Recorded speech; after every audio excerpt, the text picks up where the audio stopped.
Hello बच्चों, आप सभी का स्वागत है मेरे चैनल आकाश मैथ्स क्लासेस में। और आज मैं आपके लिए लाया हूँ कक्षा 10 का प्रश्नावली 3.3 का पहला प्रश्न, जो कि दिया है कि रैखिक समीकरण युग्मों को प्रतिस्थापन विधि से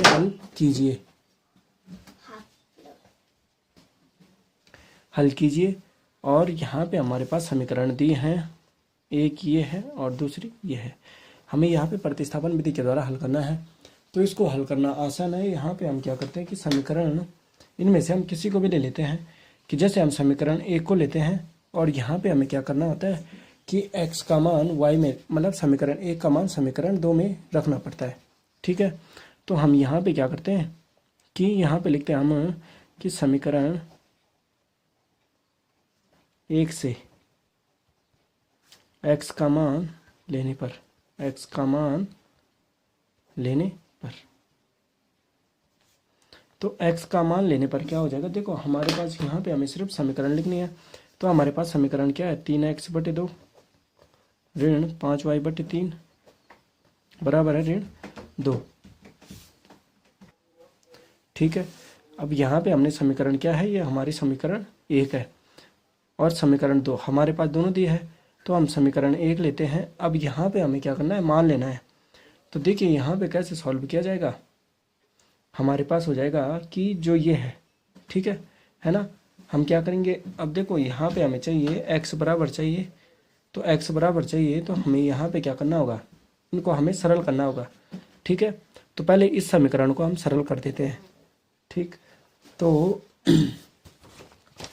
हमारे पास है समीकरण है, पहली है 3x/2 ऋण 5y/3 बराबर ऋण 2। ठीक है, तो तब क्या हो जाएगा, देखो हम यहाँ पे पहले इन दोनों को सरल कर देते हैं। आपको पता है भिन्न कैसे सरल की जाती है। ठीक, इसके गुणा इसके साथ और लासा लिया जाता है, तो लघुत्तम समापवर्तक लेते हैं, तो दोनों के गुणा कर देते हैं, 2 × 6, फिर 3 के गुणा 3 के साथ, 3 × 9 x, और फिर 5 दूनी 10 y बराबर है ऋण 2। ठीक है, ये हो गया। तो अब हम यहाँ पे क्या करते हैं कि ये हो गया हमारा इतना। ठीक है, अब ये 6 है तो हमें इसको बराबर में ले जाना है, तो बराबर में ले जाने के लिए हम क्या कर देते हैं, इसकी गुणा 2 से कर देते हैं। ठीक, तो 9x ऋण 10y और 6 दूनी कितना होता है, 12 ऋण 12। तो ये सरल करने पर हमारे पास समीकरण हो गई एक की। वैसे ही हम समीकरण दो को लेते हैं, तो चलिए यहाँ पे हम सिर्फ मान ही मान लेते हैं, तो समीकरण दो को लेते हैं। समीकरण दो क्या थी हमारे पास थी समीकरण एक के लिए, तो ये हो गया। ठीक है, नई समीकरण सरल करने पर वैसे ही x/3 है और y/2 बराबर 13/6 है। तो देखो यहाँ पे भी हम पहले इसको सरल करते हैं, तो 3 दूनी 6। ठीक है, 3 दूनी 6 लिया, 2x कम 2x और 3y कम 3y बराबर हो गया 13/6। अब देखो यहाँ पे जब यहाँ पे बट्टे में बराबर में है और यहाँ पे भी है, तो इन दोनों को हम काट देते हैं, तो हमारे पास समीकरण क्या बचती है, 2x धन 3y बराबर 13। ठीक, ये हो गई समीकरण दो। ठीक है, तो इन समीकरणों को हम लिखते हैं, तो चलिए हम इनको लिख देते हैं कि हमारे पास समीकरण क्या क्या है। ये समीकरण एक के लिए हमारे पास था, हमारे पास आई समीकरण एक क्या आई कि 9x ऋण 10y बराबर ऋण 12। ठीक, समीकरण एक के लिए थी ये। ठीक है, यही है, इसको हम 3 मान लेते हैं। अब देखो, अब यहाँ पे हम मान रखते हैं, तो हमें पहले क्या लेना है, x का मान लेना है। हमने यहाँ पे बोला है कि समीकरण एक से x का मान लेते हैं, तो x का मान लेते हैं, तो x को वहीं पे रहने दो, बाकी हम सब उधर ले जाते हैं। ठीक है, सामने बराबर में, तो ये माइनस का है, तो ये बराबर में जाके क्या हो जाएगा, प्लस का 10y हो जाएगा। ठीक है, बटे कितना हो जाएगा, अब देखो ये हो गया हमारा इतना, तो x बराबर कितना हो जाएगा। अब देखो ये प्लस का है, ये माइनस का है, तो प्लस को आगे ले आते हैं, तो ये हो जाएगा 10y और ऋण 12/9। ठीक है, ये हो गया। अब देखो हमारा x का मान तो आ गया इतना। ठीक है, x बराबर कितना आया कि 10y ऋण 12/9, ये आ गया हमारा इतना।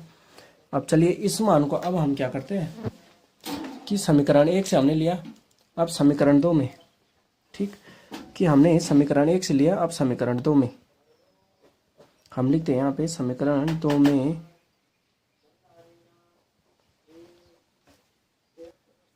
2 में x का मान रखने पर, ठीक है, जो हमने समीकरण 1 से लिया, x का मान रखने पर, तो मान रखने पर क्या हो जाएगा, देखिए हम यहाँ पे कैसे करते हैं, रखने पर क्या हो जाएगा, ठीक है। समीकरण 2 क्या है, हमने सरल किया था तो हमारे पास आया 2x धन 3y बराबर 13। जब हमने आगे सरल किया था ना अभी, तो ये समीकरण हो गई 4। अब इसकी जगह पे हमें रखना है x बराबर मान इतना, तो ये मान रखते हैं तो हमारे पास कितना हो जाएगा, देखो 2 और x की जगह पे हमने रखना है इतना 10y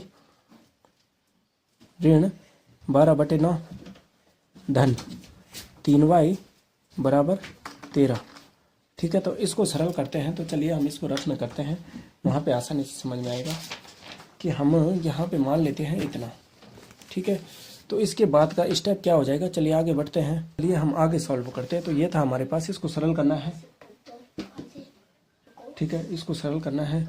तो अब हम क्या कर देंगे, अब हम यहाँ पे कर देंगे इसकी गुणा, ठीक है, ये होता है गुणा।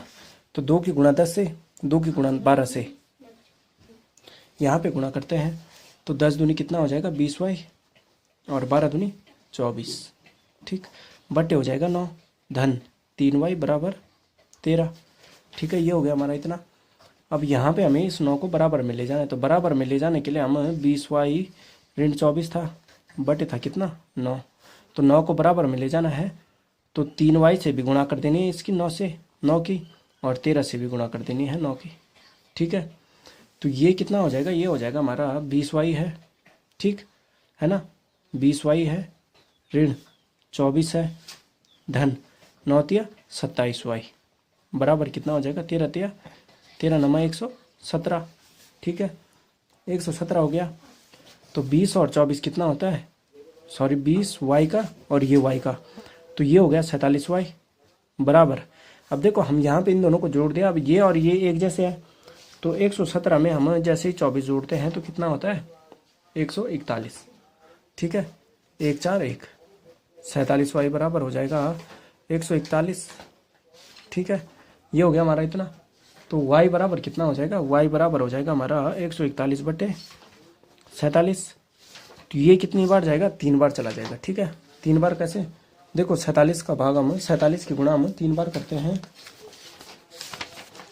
ये हो जाएगा 47 की गुणा हम, ठीक है, 47 गुणा 3, तो 7 या 21 1, ठीक, और 3 चको 12 और 2 14, तो 141 हो गया। तो मतलब 3 बार ये पूर्ण विभाजित हो रहा है 47 से, तो ये कितना आ जाएगा 47 से कम 47, 47 दिया 141, ठीक है।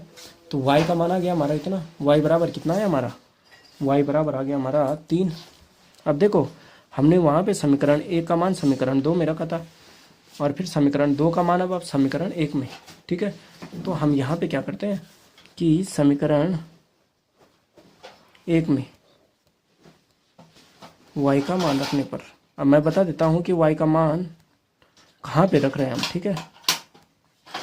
तो 1 में हम क्या कर देंगे, जो हमने सरल रूप में उसको व्यक्त किया था, x बराबर हमने क्या किया था, x बराबर हमने किया था, हम यहाँ पे मान रखते हैं, तो x बराबर कितना हो जाएगा, हमारे पास था उसको सरल करने पर 10y ऋण 12/9, ठीक।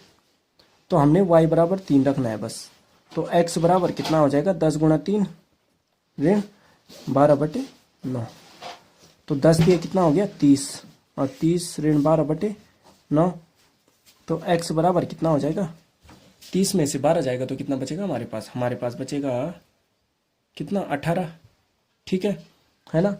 तो 18 बचेगा, तो 18 बटे कितना हो जाएगा 9, और 9 कम 9 9 दूनी 18, तो x बराबर कितना हो जाएगा हमारा, हो जाएगा 2, ठीक। यहाँ पे हमारा y बराबर 3 आया और x बराबर कितना आ गया 2 आ गया। तो इतना ही हमें ज्ञात करना था, x और y का मान ज्ञात करना था, ठीक है। तो यही था हमारे पास, बस इतना ही हमें ज्ञात करना था। तो चलिए बच्चों, आशा करता हूँ आपको ये प्रश्न समझ में आया होगा। मेरे चैनल को लाइक शेयर सब्सक्राइब करना ना भूलिएगा, और अपने दोस्तों के साथ भी शेयर करना ना भूलिएगा। अगर जहाँ पे समझ में ना आया हो तो कृपया मुझे कमेंट करके अवश्य बताइएगा, तभी मैं आपकी समस्याओं का समाधान कर पाऊँगा।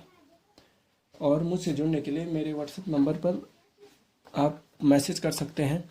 तो मेरा व्हाट्सएप नंबर है 8755136120। ये क्या है, मेरा व्हाट्सअप नंबर है। आप इसमें मुझे पर्सनली मैसेज कर सकते हैं अगर कहीं पे डाउट हो या जहाँ पे समझ में ना आ रहा हो, तो वहाँ पे आप मुझे मैसेज करके पूछ सकते हैं और मैं आपके वहाँ पे डाउट क्लियर कर सकता हूँ। चलिए बच्चों, आज के लिए इतना ही। ये प्रश्न इतना ही था।